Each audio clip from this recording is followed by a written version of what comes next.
ሰዎችም ሰዓት አጫውቱልኝ ምናምን ሳንል በቅንነት እኛን ለማገዝ ያደርጉና ሳያስቡት አደጋ ውስጥ የሚከቱንም ጊዜ አለ። ከቅንነት በቃ እንደው ማርካንዬን ሰዓት ሞልቶላት አይቼ ምናምን ብዬ የማደርገው ነገር ጥፋት መሆኑን ካለማወቅ ማለት ነው። ግን ማገዜ ነው በእኔ ቤት እና ውድ ቤተሰቦቼ፣ ውድ እህቶቼ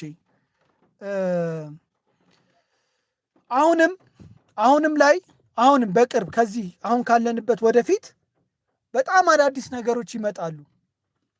በዩቲዩብ ዙሪያ ነው የምነግራችሁ። በጣም ዩቲዩበሩንም የሚጠቅም በተለይ አሁን ላይ ጥሩ ስራ መስራት ከቻላችሁ ገንዘብ በደንብ ትሰራላችሁ፣ እመኑኝ። ሰዓት በደንብ ታገኛላችሁ፣ እመኑኝ። እኔ ከየትም አምጥቼ አይደለም፣ ወይም የዩቲዩብ ውስጥ የሚሰራ ዘመድ ኖረኛ፣ ግን ኢሜይሌ ውስጥ የሚልክልኝን ስለማይ ነው። አሁን በዓለም አቀፍ ደረጃ የተለያዩ ዓመታዊ ፕሮግራሙን ጉባኤ ማዘጋጀት ይጀምራል። የዛኔ የዩቲዩብን አኒቨርሰሪ ወይም ዓመታዊ በዓል በማስመልከት ማነቃቂያዎች ይደረጋሉ።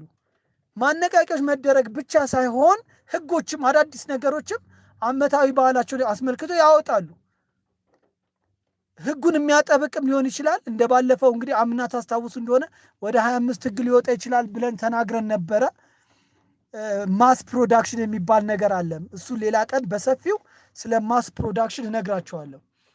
እንዴት ቻናልን አግባብ ባልሆነ መልኩ ማስ ፕሮዳክሽን በመጠቀማችን ቻናላችን እንዴት እንደሚሞት ብዙ በጣም አከታትለን በየቀኑ 3-4 ቪዲዮ በመልቀቅ በጣም ምናምን በማድረግ የምንጠቀም ይመስለናል። አንዳንድ ጊዜ ግን ቻናላችንንም የሚገልበት እድል እንዳለ እወቁ። በአጭሩ ይሄ ነው ማስ ፕሮዳክሽን። በስፋት ቪዲዮዎችን ቶሎ በቀን 5 ቪዲዮ ብለቅ አሳማኝ አይደለም ለዩቲዩብ። መቅረጽ አለ፣ አይዲያ አለ፣ ስክሪፕት መጻፍ አለ፣ ኤዲት ማድረግ አለ። እነዚህን ግምቱ ሲያስገባ የማይቻል ነገር ነው ብሎ ስለሚያስብ ማለት ነው። ስለዚህ ኮምፒውተር ሲስተም ተጠቅሞ ወይም ሌላ ነገር ተጠቅሞ የሰራው ቪዲዮ ነው ተብሎ ስለሚታሰብ ማለት ነው። እና አሁንም ዩቲዩባችሁን አሁን ኢሜይላችሁ ላይ አዳዲስ ለውጦች እየመጡ ነው ተናግሯል። ጂሜል ደግሞ ከዩቲዩብ ጋር ቀጥታ ይገናኛል። እንደምታውቁት ያለ ጂሜል ዩቲዩብ አንከፍትም። ዩቲዩብ ላይ ጂሜላችን ላይ የምናደርጋቸው እያንዳንዷ ነገር ከዩቲዩብ ጋር ግንኙነት ቁርኝት ሊኖራ ስለሚችል እሱንም ተከታተሉ። ኦኬ። እና እባካችሁ